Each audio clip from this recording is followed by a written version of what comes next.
Hi guys, we're gonna make this Dine crazy cool looking heart, and it's gonna look like this kind of when you're done.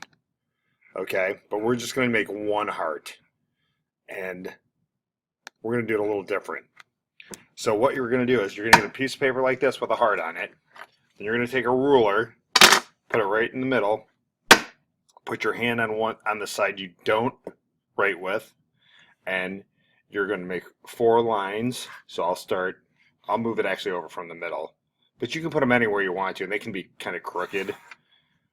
So I just hold my pencil halfway up, and I just pull from the top to the bottom. There's 3, and then I have space over here, so I'll go back over here.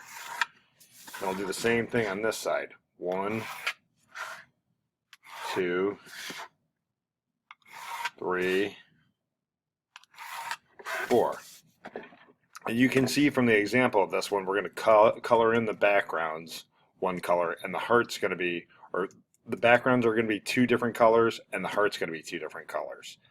Okay, so you can see on the example how I colored this area in one color. This is a different color. This is a different color. Don't color in rows of stuff, okay? And I'll show you that in the next video.